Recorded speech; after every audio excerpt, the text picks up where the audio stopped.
Hello, I am the Ohio Sports Guy, and well, we're back again here with another video. NFL season is slowly coming upon us here as all football is in full swing. Every level that plays in the fall is most likely practicing, or at least in the OTA stage at this point of the year, and what a better time for might be the end of June. We have a USFL title game next week, but football is officially back. And unfortunately for some of the players in the game, they're not completely back. They still have to find a team for the NFL season. They have about a month to do so.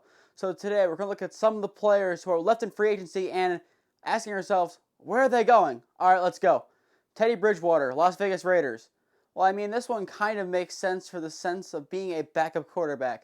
Looking back to 2019 for Teddy Bridgewater, he was the backup to Drew Brees in New Orleans, where he went 6-0 as a starter there in a very good team. And I mean, yeah, you're going to be a backup, and unfortunately that never catapulted his career, but that one stint is the reason why he's still in the league. A lot of these teams keep taking chances on Teddy Bridgewater, see if he can recapture his magic that he had before his injuries, that he had the Vikings, or even recapture that 6-0 form that I mentioned just before. But why not go to a team like Las Vegas where Jimmy Garoppolo is the starter? Teddy Bridgewater won't have the pressure to go and do anything there unless Jimmy G gets hurt, which it's happened the last couple of seasons where Jimmy Garoppolo, when he's been needed, has gotten hurt. So why not have a solid guy like Teddy Bridgewater there, opposed to a young rookie under center, that if they're 6-6, 5-6, even 4-6, at that point, an 8-9 team could probably sneak into the playoffs in the AFC. Why not have a veteran in there who could potentially lead the team there and have a weapon like Devontae Adams and his wide receiver core, and a running back like Josh Jacobs that could really take the load off him and potentially coast the Las Vegas Raiders into their first playoff appearance in a little while? Ezekiel Elliott, New England Patriots.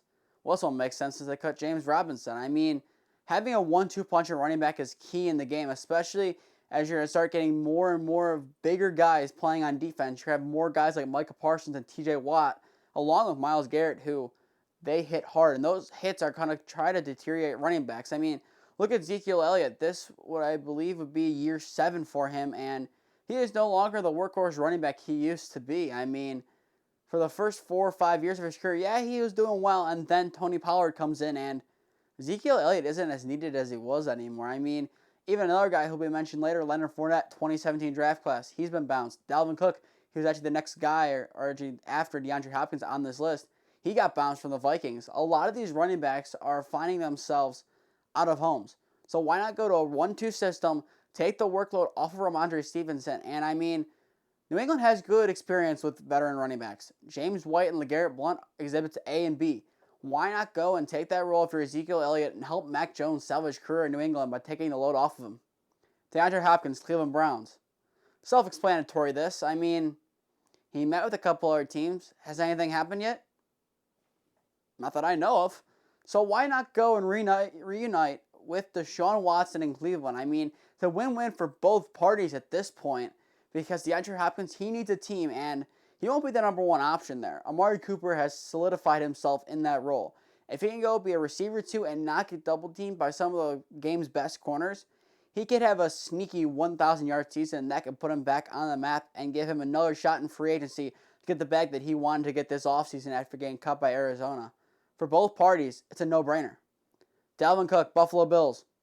Join up with James Cook in the backfield, having 2 running backs. Yes, they have Damian Harris, but I mean, why not reunite the Cooks?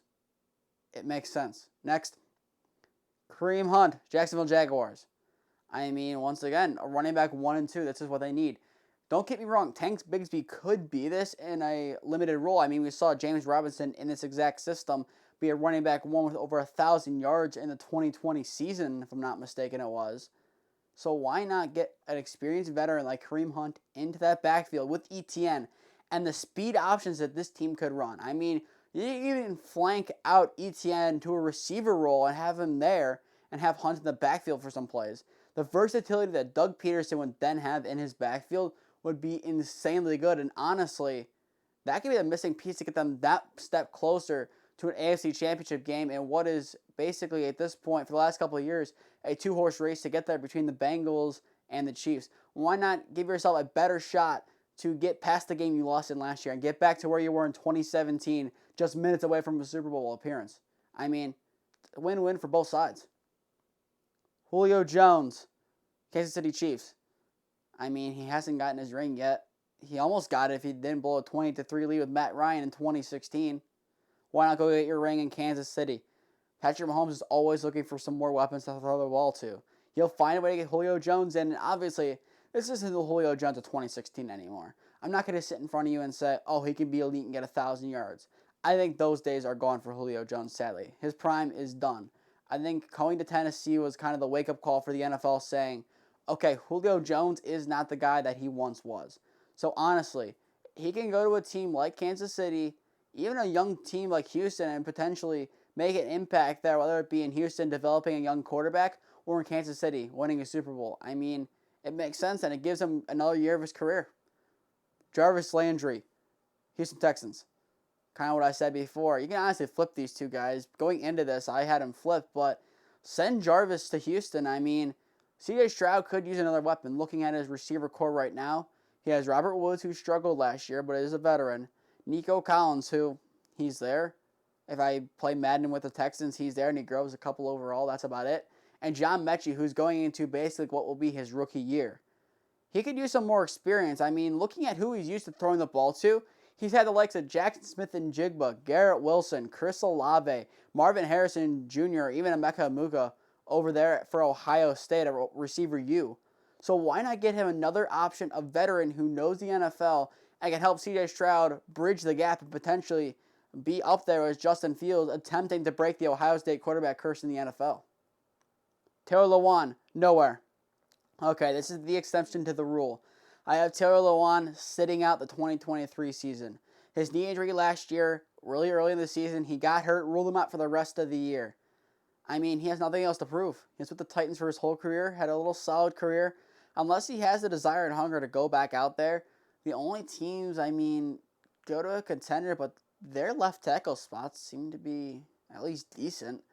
And why not have a liability out there? A lot of these teams are just trying to make sure they have guys who can be on the field, as availability is one of the best abilities. And if Lewan can't be available, and as well for his life at home, just stay out. Be done. Hang up the boots. There's no shame in that for Taylor Lewan. Looking at NBA equivalent, Larry Bird in the 85 offseason, he had his back injuries happen after just doing something simple as helping put in a new driveway. His career was shortened. And now he honestly has lasting issues from that. Taylor Lewan, just stay safe, call it a career, or maybe even take a year off and come back in 2024 stronger and ready to potentially get the Super Bowl ring that you desire. You can even train in that time if you want to. It makes sense for him, and it makes sense for the NFL to kind of hold off on a guy who could be injured for most of the season, because one more knee injury, then we know that's the end of his career at that point, considering he's above 30 at this point. Myles Jack, Cincinnati Bengals. The Bengals could use some more depth in their linebacker core, looking at what happened last year. Obviously, the Joseph Ossai penalty to end the game against the Chiefs was very unfortunate, but why not get a guy like Myles Jack, who he might not usually play on the edge? You can still bump him off to be a weak side or strong side linebacker if need be, along with Logan Wilson in the middle. You can pair him there depending on the system Zach Taylor wants to run. But he's been there. He's been in AFC Championship games before. He played with Mike Tomlin last year and was able to play alongside TJ Watt. It makes sense to get a veteran presence in there who can kind of bridge the gap, I'm going to call it, between the defenses. Look at Kansas City and the Cincinnati Bengals defenses. They're neck and neck.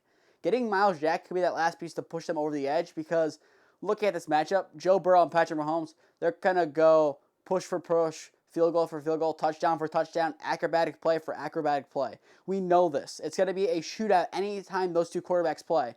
What ends up being the difference in those games is the defense. And what happened? Ossai, penalty, sets a bucker for a field goal. The Chiefs are in the Super Bowl, not the Bengals. Look at the other side. The Bengals defense held enough in overtime. They were able to score a field goal. They went to the Super Bowl. Simple. Defense wins championships, and honestly, in the rivalry that will be the Chiefs and Bengals, defense will win it, and Myles Jack might be the last piece the Bengals need to finally, once and for all, silence Patrick Mahomes and the Kansas City Chiefs. Robert Quinn, Kansas City Chiefs. Same thing I just said for the Bengals, just for the Chiefs. They're neck and neck. Get another edge presence to go along with George Karlaftis to even mentor him And honestly, Karlaftis could be a monster for the next couple of years with that mentorship. And even Robert Quinn can go in there and get a couple sacks and bolster his resume and potentially get a Super Bowl ring. I mean, it's a win-win for both sides. Leonard Fournette, Cincinnati Bengals.